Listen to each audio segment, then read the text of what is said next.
Les agradezco la invitación a todos los organizadores. Como bien dijeron, no es la primera vez que vengo acá, así que como dice el eslogan de un supermercado muy conocido, lo importante no es que uno haya venido, sino que vuelva. Y eso no es poco. Así que bueno, gracias a todos por participar. La idea es mostrar, o el título habla de recría eficiente. Recría eficiente nosotros hemos trabajado, como dijo Lisandro, en un proyecto regional donde hemos evaluado y monitoreado planteos de recría y donde vemos que los problemas, a pesar del paso del tiempo, no han cambiado significativamente. Es decir, para que un planteo de recría sea realmente eficiente, no necesitamos manejar cosas muy sofisticadas, sino que a través de la supervisión de pequeños procesos, que son los que ocurren en el día a día, son los que nos van a garantizar el éxito. Esta es una diapositiva que se la he tomado prestado siempre a Aníbal y siempre empiezo mis charlas de cualquiera sea el tema ganadero con la misma, que ha sido también adaptada por Juan Elizalde, donde vemos si nosotros tenemos un planteo de ciclo completo, que es lo que ustedes tienen ahí, con los requerimientos de una vaca, el destete del ternero y todas las categorías accesorias para que se produzca ese ternero, con un 65-70% de destete. Esos son los consumos de materia seca de todo el ciclo. Son casi 10.000 kilos de materia seca, de los cuales las etapas de cría y recría gastan 9.000 kilos de materia seca, que generalmente proviene de forraje, y las etapas de terminación, que son las más caras, las que insumen menos kilos, pero que son las que generalmente monitoreamos con mayor precaución o con mayor cuidado, son tan solo un poco menos del 10%. ¿Sí? Son menos del 10%. En esas etapas de cría y recría se producen 280 kilos de carne y en las etapas de terminación se producen 97. Si uno calcula las eficiencias de conversión de ambas etapas, nos da que las conversiones son de 32 kilos de materia seca, ¿sí? Eso sobre lo consumido, no sobre lo cosechado, con lo cual ese número se agranda aún más. Y en las etapas de corral las eficiencias andan en el orden del 8,5 o 9-1. ¿Sí? O sea, está bien que trabajemos en la etapa de corral, pero vemos que tenemos un margen bastante importante para mejorar lo que es la eficiencia de utilización de pasto, y esto refuerza que, a pesar de que los corrales se han intensificado muchísimo en los últimos 10, 15, 20 años, nuestros sistemas siguen siendo pastoriles por esa conformación de la alimentación. Yo lo que tomé, para que veamos cómo manejamos el pasto, en un proyecto de cría que funcionó en el INTA hasta el año pasado, tomando información que está disponible, que es la página del CEPA, que es un observatorio donde hay mediciones de índice verde y mediciones de humedad del suelo. Tomamos, a raíz de la sequía, hicimos un relevamiento de la información de los mapas del año, esto es de la sequía del año 2021, donde veíamos cómo, ¿sí? Ahí tienen ustedes, hay zonas, los verdes intensos indican donde la vegetación está por encima de lo normal, y a medida que nos alejamos del color verde, la vegetación está por debajo de lo normal. Vemos cómo hay zonas, sobre todo en la zona sudeste, zona de La Pampa, donde había problemas de sequía, pero sin embargo, cuando nosotros analizamos el mapa de humedad del suelo, nos indica que no estábamos en sequía, no había sequía. Esto fue en el mes de abril. En el mes de junio, las condiciones de falta de vegetación se venían agravando, pero sin embargo, la humedad del suelo seguía siendo lo suficientemente disponible como para producir más pasto. En el mes de julio, ¿sí? La sequía, digamos, lo que le echábamos la culpa a la sequía, se seguía agravando, sin embargo, la humedad del suelo seguía siendo alta. Y llegábamos a agosto, donde ahí sí, todo el suelo de prácticamente la región pampeana denotaba la sequía y la situación se había agravado. Pero esto, digamos, nosotros estamos conviviendo permanentemente en nuestros sistemas ganaderos con un exceso de carga que responde a distintos motivos, que seguramente cada año le vamos asignando la responsabilidad a distintas situaciones que se van dando, pero nosotros tenemos un problema de carga que, si no lo solucionamos con manejo a través de la organización y la planificación forrajera, lo vamos a tener todos los años. En eventos como el que estamos atravesando actualmente, esto agrava mucho más la situación, pero ese problema está de manera permanente. Como yo le decía, en esa gira ganadera nosotros relevamos campos en todas esas zonas, ¿sí? Esa es la zona de General Villegas, pero también se hicieron acá en la zona y en todo lo que es norte de Buenos Aires, que es como nosotros funcionamos administrativamente en el INTA. Lo que veíamos ahí es que en general las recrías son pastoriles, en su mayor parte, recurren al uso de suplementos, básicamente bajo la confección de reservas, silo, rollo y grano, ¿sí? Ahí tienen los valores registrados en situaciones reales de producción. En general los pesos vivos promedio de entrada están en 170 kilos, oscilando entre 130 a 226 kilos. Si vemos las duraciones, van desde los 120 días a los 400 días de recría, con ganancias, que es la que tienen ustedes en el reglón de abajo, no se ve el puntero en la pantalla, que en promedio están en los 500, 550, 580 gramos por animal por día, con rangos que van desde los 300 a los 830 gramos por animal por día. Vamos a ver que básicamente las deficiencias pasan por una falta de definición de los objetivos de ganancia de peso. La recría es una categoría relegada. Como usa el recurso más barato, que es el forraje, muchas veces no tenemos en cuenta y no evaluamos el costo de oportunidad que estamos perdiendo por no utilizar eficientemente el forraje, que a pesar de ser un recurso barato, es el que nos permitiría potenciar al sistema en aspectos técnicos y económicos. Y esa falta de planificación no está acorde, digamos, al producto final que nosotros queremos lograr. El objetivo de ganancia de peso, digamos, debería ser de aproximadamente entre 700 a 800 gramos por animal por día.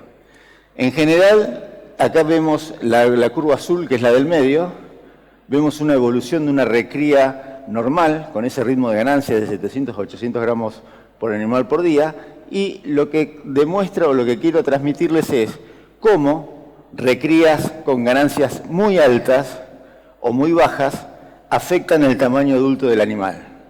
Y eso va a condicionar el peso de venta y el tipo y nivel de engrasamiento que va a tener el animal, que eso seguramente después va a hablar Aníbal. Entonces necesitamos que la ganancia esté bastante controlada dentro de ese rango. Cuando nos excedemos o nos pasamos para abajo de esos límites, vamos a tener algún tipo de complicación. Nosotros tenemos un montón de combinaciones, pero hemos probado cadenas forrajeras de verdeos y pasturas sin ningún tipo de suplementación. ¿Qué pasaba cuando en esa recría suplementábamos en verdeo y no suplementábamos en pastura? Cuando suplementábamos en pasturas pero no en verdeos, cuando suplementábamos en verdeos y en pasturas, o cuando directamente hacíamos una recría encerrada absolutamente con silo. Desde el punto de vista técnico, nosotros podemos lograr recrías de 800 gramos más o menos, que son los valores que ustedes tienen acá, con cualquiera de esas combinaciones. La ganancia es un poco menor cuando no suplementamos, como son los rectángulos de arriba de todo, y son mayores en el renglón de abajo cuando damos una dieta controlada encerrado solamente con silo. Pero lo que cambian son los días necesarios para pasar de una recría de 180 a 190 kilos aproximadamente 350 a 360 kilos, ¿sí? Pero eso, digamos, cambia el ritmo, pero la ganancia está controlada dentro de esos niveles. Esta es una diapositiva que yo generé hace 20 años, o 25 años más o menos, pasa el tiempo. Esta es información de engordes, ¿sí? Aumentos diarios de peso vivo. Tomé información CREA porque está publicada o está procesada de alguna manera, entonces es de fácil acceso, donde tomé para los 4 trimestres del año, ¿sí? La ganancia de peso de los trimestres de otoño, abril, mayo, junio, invierno, primavera y verano, ¿sí? Esta lo había pedido con el tema de las bajas ganancias de peso otoñal, era para justificar un poco los trabajos que nosotros desarrollamos en esa línea temática. 15 años después, 18 años después, pasaron mucho tiempo, avanzó mucho la intensificación, mejoraron los sistemas de suplementación, hubo cambios bastante significativos en la ganadería y el asesor, que es Nicolás Marín Moreno, del asesor de del CREA Centro, ¿sí? Me llamó para dar una charla y le digo, bueno, Nicolás, ¿vos me podés pasar la misma información que yo te pedí hace 15 años para ver cómo cambió a hoy? Sí, me dice, ningún problema. Bueno, la información que él me pasó es la que ustedes tienen ahí. 15 años después, los ritmos de engorde de peso no cambiaron. Entonces, seguimos haciendo las cosas igual, no digo ni bien ni mal, las seguimos haciendo igual, pero muchas veces usamos al corral para acomodar los errores del mal manejo de la recría, y eso no debe ocurrir. ¿Sí? El corral tiene sus exigencias, pero la recría también las tiene y tenemos que hacerla de manera prolija para que el corral potencie esos kilos y no los solucione a un costo mayor. Ahora bien, nosotros si tenemos un tambo, tenemos 2 puntos de monitoreo por día. Tambo de la mañana y de la tarde. Si hoy asignamos mal la franja, suspendemos el suplemento, se nos pasaron de parcela, el tambo de la mañana nos lo canta, o al revés, si la macana nos la mandamos a la mañana, lo canta a la tarde. Ahora bien, nosotros en recría tenemos menos herramientas para buscar relaciones causa-efecto lo más directa posible. Pero hablamos de ganancia, de calidad de la pastura y de cantidad de pasto. En situaciones de campo lo que vemos es que primero, y de la suplementación. Si vemos la ganancia, es importante definir la frecuencia, es decir, tenemos que pesar. Pueden ser pesadas trimestrales, pesadas mensuales si queremos evaluar algo, pero tenemos que tener alguna medida objetiva. En general nosotros no pesamos o no se evalúa la recría, o se evalúa indirectamente cuando entran al corral y los pesamos a la entrada del corral. Entonces ahí nos damos cuenta si anduvieron bien o anduvieron mal, pero ya es tarde. Tenemos que implementar algún tipo de pesada que nos permita monitorear y tomar decisiones en tiempo real. Ahora bien, esta también es una diapositiva vieja, pero digamos, tenemos que saber interpretar la lectura de la balanza. Muchas veces, cuando la recría pasa por distintos recursos forrajeros, la lectura que nosotros hacemos de la balanza, ¿sí?, puede inducirnos a errores. Les hago un ejemplo, esto seguramente más de uno lo ha visto, pero acá tenemos cuando medimos, a pesar de hacer desbaste, ese es un animal que con un desbaste, o sea, encerrado a las 3, 4 de la tarde y pesado el otro día a las 8 de la mañana, está consumiendo un recurso forrajero de un 60% de digestibilidad, ¿sí?, el torito de la izquierda, perdón, y la lectura de la balanza nos da que pesó 279 kilos.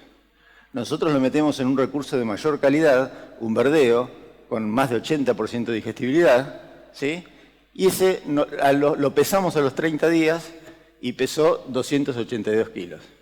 ¿Sí? La ganancia fue de 3 kilos, en 30 días son 100 gramos por animal por día. Este es típico causa de baja ganancia de peso de otoño. Ahora, ¿qué pasa?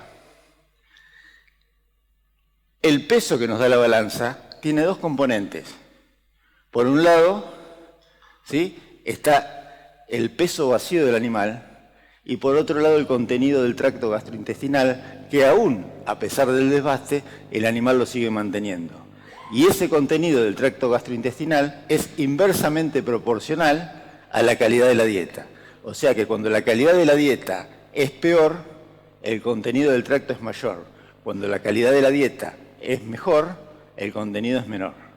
¿Sí? Entonces, hay tablas, hay un trabajo de Valcarce, de Ávila y Marchi, que son del año 1981, donde ellos dieron distintas dietas, desde prácticamente una escoba hasta dietas de excelente calidad, faenaron novillos y vaquillonas con distintos desbastes, eran épocas de vacas gordas, y evaluaban el contenido que quedaba luego de distintas horas de ayuno. Hicieron ecuaciones y yo lo que hice fue poner estos números en las ecuaciones.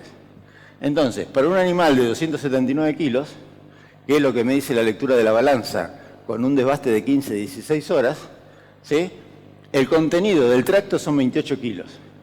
O sea que el peso vacío del animal en realidad es de 251 kilos. Cuando nosotros lo pasamos a un verdeo que tiene mucha mayor calidad, el contenido del tracto es de tan solo 11 kilos y el peso vacío es de 272 kilos. Con lo cual, la ganancia real son 700 gramos por animal por día. Esa ganancia, que es la real, queda enmascarada por una mala interpretación de la lectura de la balanza. Esto ocurre de manera permanente. Entonces, ¿está bien o está mal? tenemos que saber qué ocurre. Ahora, esto no es una baja ganancia de peso de otoño, esto con grano no lo vamos a corregir ni con acceso a fibra. A fibra sí porque aumentamos el llenado, pero no porque mejoremos la ganancia de peso real en términos de peso vacío. Este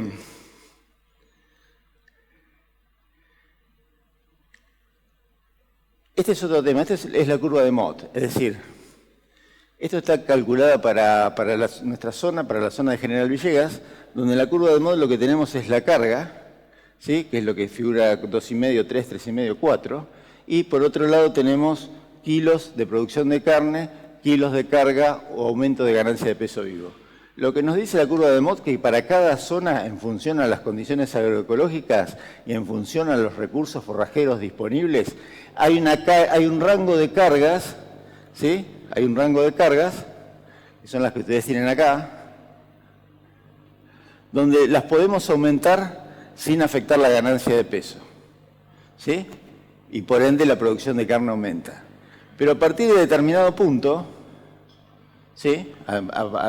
Que para nuestra zona son 3,5 cabezas por hectárea, el aumento en carga es menos que proporcional que la caída en ganancia de peso. Entonces, la producción de carne puede seguir aumentando a pesar de que estamos afectando la ganancia de peso. Esto, insisto, no es ni bueno ni malo, pero nosotros muchas veces, por distintos motivos que muchas veces no son técnicos, hemos ponderado estoquear carga, tener mayor cantidad de cabezas, pero eso afecta la ganancia de peso y por ende los resultados muchas veces distan de ser los que esperamos. Pero esto no es que esté mal, sino que requiere algunas medidas para poder corregirlo, como es utilizar la suplementación de manera estratégica. Calidad. Con los recursos forrajeros que tenemos en la zona, pasturas de festuca, algunos agropiros, pasturas base alfalfa, nosotros tenemos que comer calidad. Calidad la podemos definir en términos de materia seca, forraje que tenga el mayor del 20% de materia seca, proteína bruta por lo menos mayor del 14%, esto siempre hablando en términos de recría, y digestibilidades, ¿sí? Mayores al 65%. Esto, ¿cómo lo vemos en el campo? Bueno, tenemos que tratar con nuestros sistemas de pastoreo, poder entrar a todos estos recursos forrajeros, básicamente a las gramíneas, antes de que emitan la cuarta hoja, que es cuando tienen mayor calidad y donde logramos las mayores eficiencias de utilización, y en pasturas de alfalfa, en general, cuando no superen los 30 centímetros, independientemente del estado fenológico que tenga la pastura. Hay mucha información para avalar esto, pero después, si hay preguntas, la podemos ver. Pero en términos generales, esos serían los parámetros. Acá lo que tienen es la estructura de crecimiento de una gramínea, donde la gramínea emite la primera hoja, la segunda, la tercera. Cuando emite la cuarta, muere la primera. Entonces, nuestro sistema de pastoreo debe apuntar a comer siempre 3 hojas la gramínea. Tenemos que organizar las vueltas como para entrar dentro de lo posible en ese momento. Y ahí tienen la calidad de las distintas hojas a medida que va envejeciendo, por lo tanto, necesitamos comer forraje de calidad. En alfalfa, también, es decir, a medida que la planta, que pasan los días, desde que sale la hacienda de la franja, comienza a haber una proporción de hojas bastante importante, pero si le dejamos más de 14, 18, 20, 25 días, la proporción de tallos es mucho mayor y eso afecta de alguna manera porque el tallo tiene menor calidad con respecto a las hojas. Acá vemos, en general, el manejo tradicional de la alfalfa, que nos habla de entrar a no más de 10% de floración. Eso se habla en términos de grados día. Grados día es la temperatura del día a la que le restamos 5 grados. O sea, si hoy hizo 15 grados, le restamos 5, son 10 grados. O sea, hoy acumulamos 10 grados. Si mañana hace la misma temperatura que hoy, acumulamos 10 grados. Entonces, bueno, la alfalfa para llegar a no más de 10% de floración necesita acumular 500 grados día. O sea que en verano va a tardar menos días que en una época como la de ahora. Ahora bien, en general, esta práctica de entrada al 10% de floración proviene de otros países donde se busca cosechar la mayor cantidad de forraje con la mayor cantidad disponible, pero generalmente son alfalfas que se utilizan para corte. En sistema de pastoreo está visto que esperar la alfalfa a 500 grados día, hay mucha pérdida de hojas que ocurren en estadios anteriores. Entonces hay algunos trabajos con bastante contundencia experimental que indicarían que entrar a 300 grados o entre 300 y 400 lograríamos ciertas ventajas desde el punto de vista de utilización y es la tendencia que se está imponiendo en el momento. Acá vemos cómo, a medida que hay mayor cantidad de hojas, ¿sí?, la calidad de la pastura mejora y cómo la cantidad de hojas depende de la altura. Es decir, a medida que la pastura es más petiza, ¿sí?, independientemente del estado fenológico, es más petiza, tiene más calidad que las pasturas que son más altas. ¿Sí? ¿Por qué? Porque la pastura más alta requiere más estructuras de sostén y por ende eso diluye al contenido de hojas. Por eso nosotros desarrollamos el módulo de pastoreo en Balcarce, algunas estrategias para mejorar épocas críticas desde el punto de vista de ganancia de peso en la recría sobre pasturas base alfalfa, y estos ensayos apuntaban a mejorar la asignación forrajera, es decir, la cantidad de forraje que le damos disponible por animal y por día durante la época del verano, y otra línea de ensayos a tratar de dar vueltas cada vez más rápido para entrar con alfalfas cada vez más tiernas y de esta manera aumentar la cosecha de hojas y por ende mejorar la calidad de la dieta. En ese sentido, evaluamos dos asignaciones forrajeras, 3 y 4% del peso vivo. Si asumimos que son novillitos de 300 kilos, al 3% le estamos ofreciendo 9 kilos de materia seca por animal por día y al 4% son 12 kilos de materia seca por animal por día. Lo que veamos solamente las ganancias de peso de T4 versus T3, donde vemos que la ganancia de peso mejoró casi en 200 gramos por el aumento de la asignación forrajera. ¿Sí?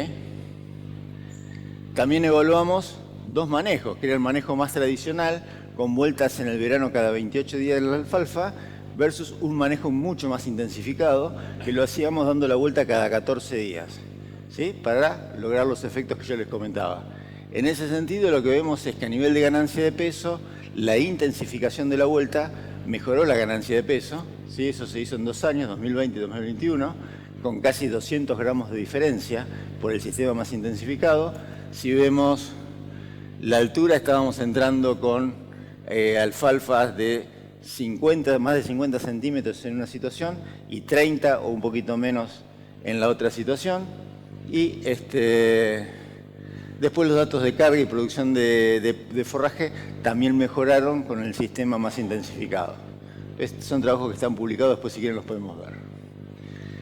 Con respecto a la cantidad, o sea, hasta ahora hemos visto la importancia de pesar para monitorear y ver cómo estamos, la importancia de la calidad, en qué momento entrarle a las pasturas para lograr la máxima calidad, y el otro tema es la cantidad. En la cantidad lo que tenemos es un problema de falta de sistematización. Seguramente acá no hay dos personas que hagan la misma metodología para saber cuánto forraje disponible hay y cuánto tiempo de permanencia tenemos los animales. Yo siempre les comento, me gusta, es información real de campo. Lo que tienen acá, a ver si la entendemos. Acá tenemos materia seca, ¿sí? Y del otro eje tenemos materia verde, ¿sí? Uno lo que ve es materia seca. Cuando corta y seca en estufa, lo que le queda es la materia seca, ¿sí? ¿Qué es lo que vemos? Esta línea, si vemos en esta situación, por ejemplo acá, esta barra, la materia seca es, ¿cuánto dice? Acá no veo por el pixelado. 1000 kilos.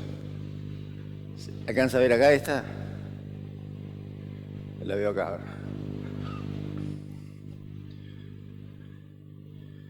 Sí, son 1000 kilos. Tenemos la misma materia verde, o sea que visualmente es lo mismo, en esta situación donde hay 1000 kilos aproximadamente de materia seca, que en esta otra barra donde hay 1700 kilos, ¿sí? O sea que el ojo ve lo mismo en estas dos barras, pero acá hay 1000 kilos y acá hay 1700 kilos, ¿sí? Porque nosotros, hay un gráfico que voy a mostrar ahora, si está. Este es un ejemplo que siempre muestro, es decir, Este es el pasto que hay en 1 metro cuadrado, expresado en gramos. Acá hay 1250. Si uno corta pasto en 1 metro cuadrado, acá hay 1258 gramos el 20 de mayo y en la segunda vuelta hay 1000 gramos. 1000 gramos. Visualmente es completamente distinto. Uno ve que hay mucho más pasto en esa primera vuelta que en la segunda vuelta. Pero cuando le hace materia seca y lo seca, esa primera vuelta del verdeo tiene 14% de materia seca y en la segunda vuelta tiene 20% de materia seca. ¿Sí? Con lo cual, si hacemos las cuentas y lo pasamos a kilos de materia seca por hectárea, vemos que hay más pasto en la segunda vuelta que en la primera.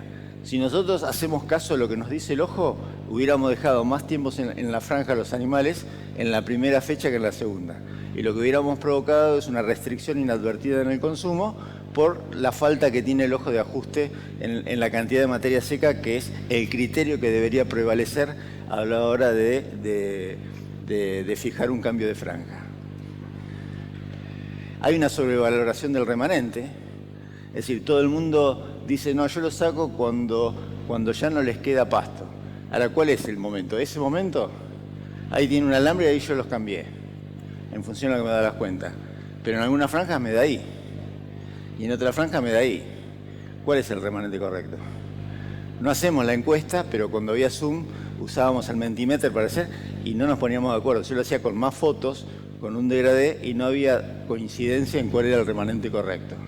En general, si uno dice que este es el remanente correcto, si nos toca de lunes a viernes los cambiamos acá. Si nos toca sábado o domingo, aguantan hasta mañana y lo pasamos acá. Eso ocurre todos los días y eso lo tenemos de manera diaria, ese problema. Y eso porque estamos tomando un concepto equivocado que viene de la agricultura. Nosotros hablamos de eficiencia de cosecha, cuando en pasturas tenemos que hablar de eficiencia de utilización. La eficiencia de cosecha es puntual. En la cosecha nosotros tenemos un cultivo de maíz y tenemos que levantar todo hoy. La pastura no funciona así. Nosotros no tenemos que levantar todo en la pastura hoy. Tenemos que levantar lo suficiente, pero dejando un remanente de hojas lo suficientemente alto para que eso rebrote en tiempo y forma. Entonces, la eficiencia de utilización requiere de muchos eventos de eficiencias de cosecha baja. Cambia el concepto. Nosotros pensamos que dejamos acumular la pastura, la talamos y vuelve. Y cosechamos puntualmente mucho, pero no evaluamos en el año cuántas vueltas le damos utilizando ese criterio, que es lo que ustedes tienen ahí definido. Eso está pasado. Esto habría que haberle entrado mucho antes. Después que lo comamos y lo talemos, no ganamos nada. Estamos perdiendo muchas hojas muertas que se ven ahí abajo, pero esas hojas muertas ya no se recuperan. Eso diluye el efecto o la calidad de la dieta y perjudica el ritmo de engorde. Situaciones más como esta son las más frecuentes y las más deseables. Es decir, hacer muchas comidas, ¿sí?, comiendo y dejando remanentes como el que ustedes ven en la foto de la derecha. Los métodos hay muchos, visual, corte. El tema es que todo método tiene que ser sistemático y tiene que tener algún parámetro objetivo. Es decir, el método visual no es que sea malo, pero requiere de que alguna medición hagamos cada tanto como para ver cómo ajusta nuestro ojo. El tema es cuando nosotros lo hacemos de la ventanilla, diciendo cambialos, no lo cambies, y nunca queda claro cuál es el momento. Hay algunos modelos, para eso trabajamos en una red de regueras que había, una red de festuca y en una red de alfalfa, junto con la que es gente de Balcarce. Se trabajó en poner a punto algunos modelos que a través del uso de la temperatura, la humedad del suelo, la radiación solar y la capacidad de agua útil de ese suelo, nos puede estimar la disponibilidad forrajera que hay en algún lugar en determinado momento. Las líneas negras es la predicción que hace el modelo, ¿sí?, y el punto es el valor del corte objetivo. Tenía un ajuste bastante bueno, entonces decidimos implementar en un sistema donde pastoreábamos verdeos solamente sin suplementación durante 6 franjas, eran franjas que duraban 7 días cada una, ajustábamos la carga como para llegar a la cuarta vuelta con la máxima carga y a partir de ahí dejábamos la carga constante y el pasto que faltaba, ¿sí?, lo dábamos como silo. Pero bueno, ¿cómo hacíamos eso? Eso lo hacíamos con 3 sistemas. Había uno que en nuestro ensayo usábamos el método tradicional, que era cortar las franjas todas las semanas. Cortábamos todas las semanas y veíamos cuánto pasto había, ¿sí? En el modelo no cortábamos. Cargábamos los datos de temperatura, de humedad que daba el modelo y ajustábamos la carga o la suplementación en función a lo que decía el modelo. No le metíamos ningún cambio, ¿sí? Y el otro, que era el modelo intermedio, lo que hacíamos era un ajuste en cada vuelta. Es decir, en las 6 franjas de pastoreo solamente cortábamos la primera para tener alguna especie de monitoreo. Entonces, en el modelo no cortábamos, en el de corte cortábamos todos los días, todas las semanas, perdón, ¿sí? Y en el intermedio cortábamos solamente en la primera franja, ¿sí? Así lo hicimos. Probamos qué daba y bueno, vemos que a nivel de ganancia de peso no hubo prácticamente diferencia entre los 3 sistemas, que era el corte continuo, el intermedio y el del modelo. A nivel de carga tampoco hubo diferencias significativas, pero sí en el consumo del silaje, es decir, el modelo tendió a subestimar la producción de pasto, entonces nos hizo suplementar un poco más que lo que hubiéramos necesitado suplementar. Entonces, por corte, el corte nos indicó que necesitábamos 240 kilos de silaje por animal por día, que eso era lo correcto porque estaba estimado por corte. El intermedio nos dio 500 kilos, estadísticamente no fue diferente a pesar de que era una diferencia importante, pero bueno, es lo que nos dio el sistema. Y el otro sistema sí se bandió y usar solamente el modelo nos dio mayor cantidad de silos.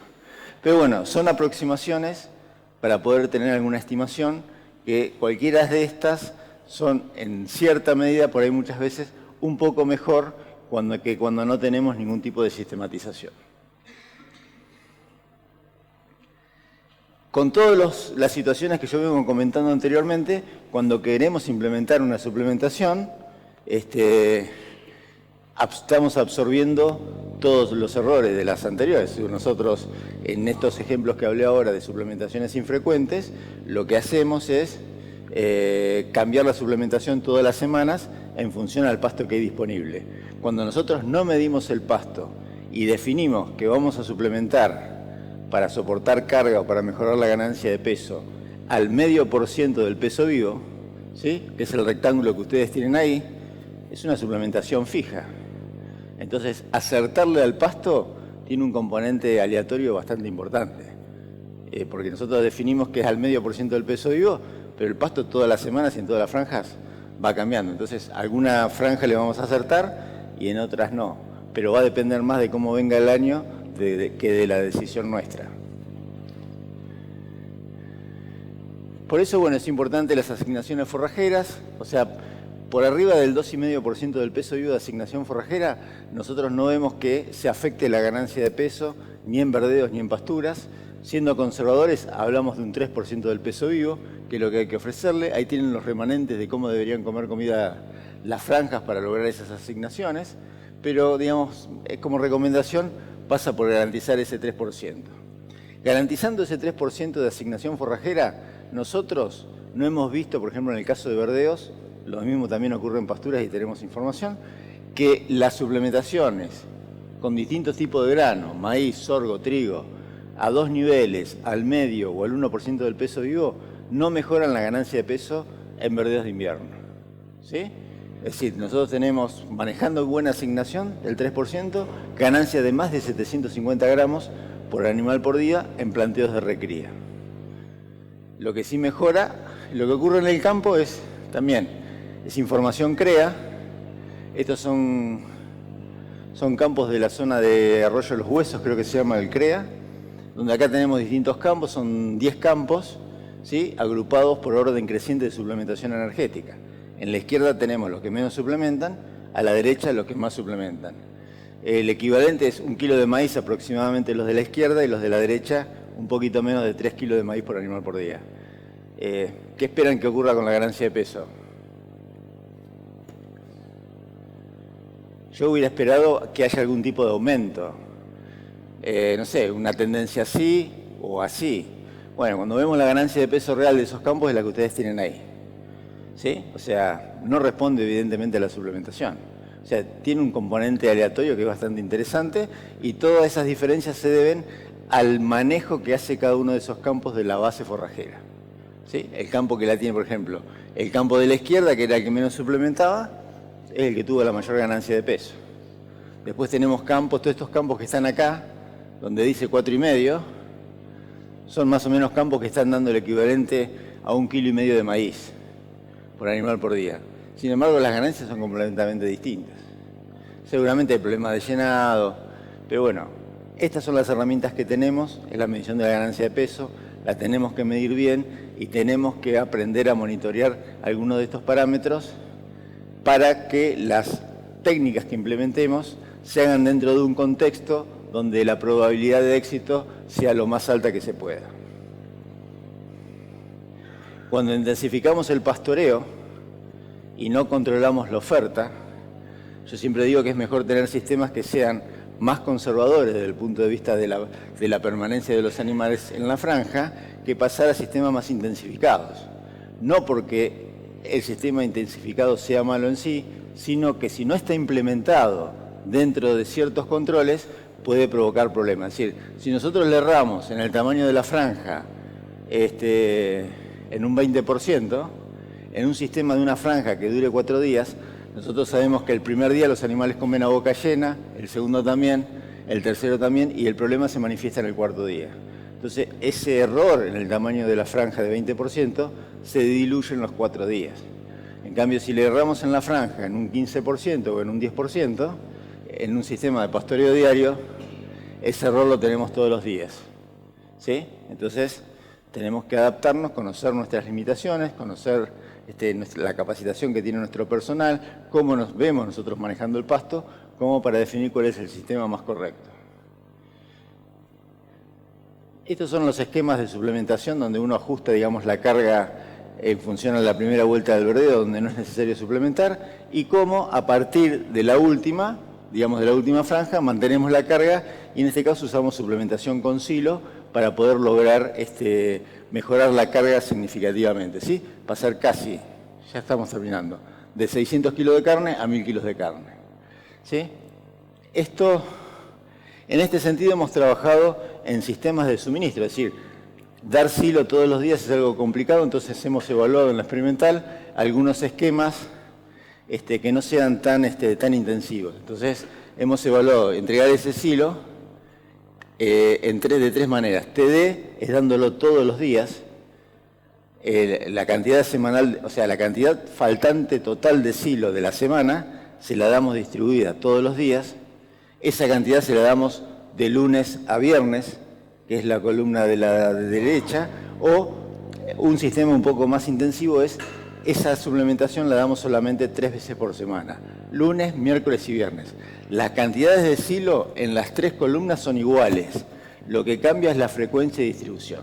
Lo que puse es la ganancia de la segunda vuelta, que es cuando se suplementa, y en ninguno de los años hubo diferencias.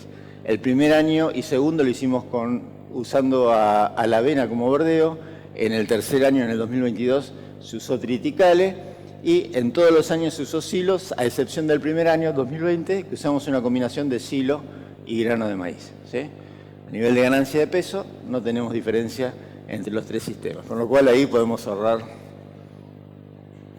Y esto apuntando también a sistemas que ahorren mano de obra, pero que garantice la calidad de la dieta. Es una línea que conformó una tesis de posgrado de un compañero de trabajo de Sergio Viano, donde lo que hicimos fue, en el momento del ensilado, ¿sí? Este es un silo de sorgo, armamos la dieta completa y la ensilamos, ¿sí? Al silo de sorgo lo balanceamos con el grano de maíz, con la fuente proteica y con el núcleo, y se ensiló todo junto. De manera que en esta bolsa está toda la dieta completa armada. Y los animales accedían por autoconsumo. Es un dispositivo que se le puso a la embolsadora, una tolva que está ahí, y eso le iba agregando a medida que venían las bateas, se iba descargando, se iba armando la dieta completa ensilada.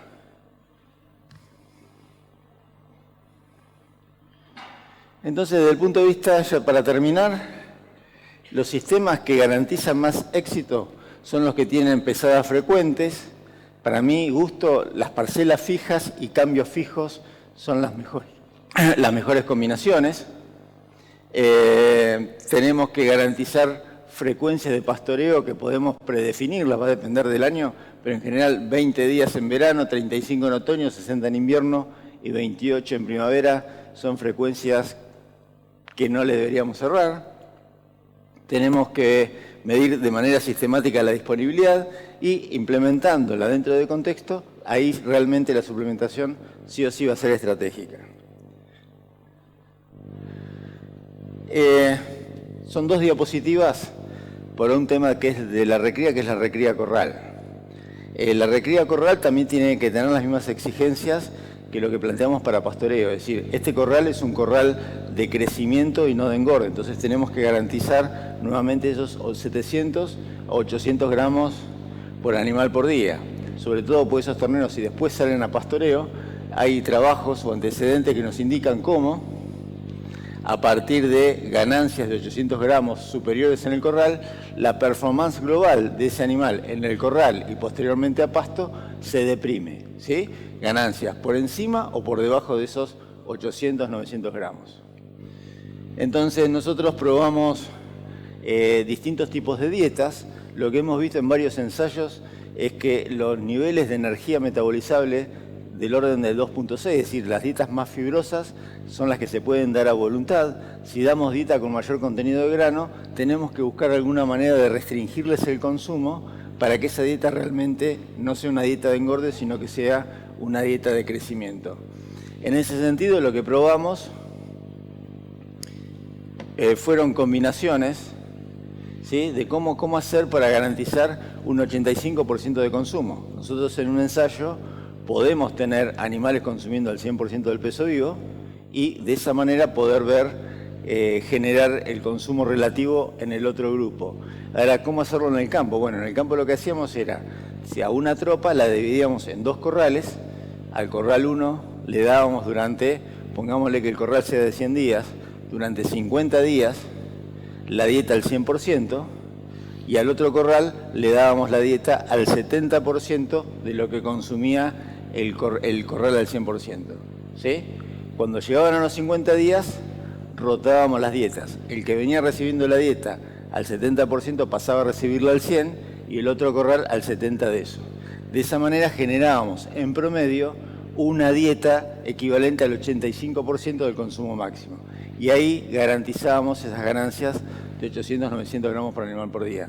De esto hay mucha información experimental que avala esto y lo que vemos es lo que ustedes tienen ahí. Es decir, en dietas muy concentradas estamos obligados a restringir de alguna manera el consumo.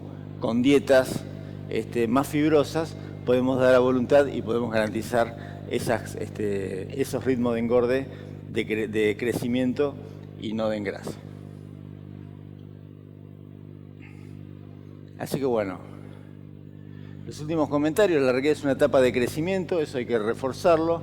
Es factible lograr con los recursos forrajeros que tenemos ganancias de 800, 900 gramos. Las respuestas a las suplementaciones van a estar determinadas más que nada por la calidad de la dieta base y su principal función es el soporte de carga. Tenemos que garantizar asignaciones mayores al 2,5% del peso vivo.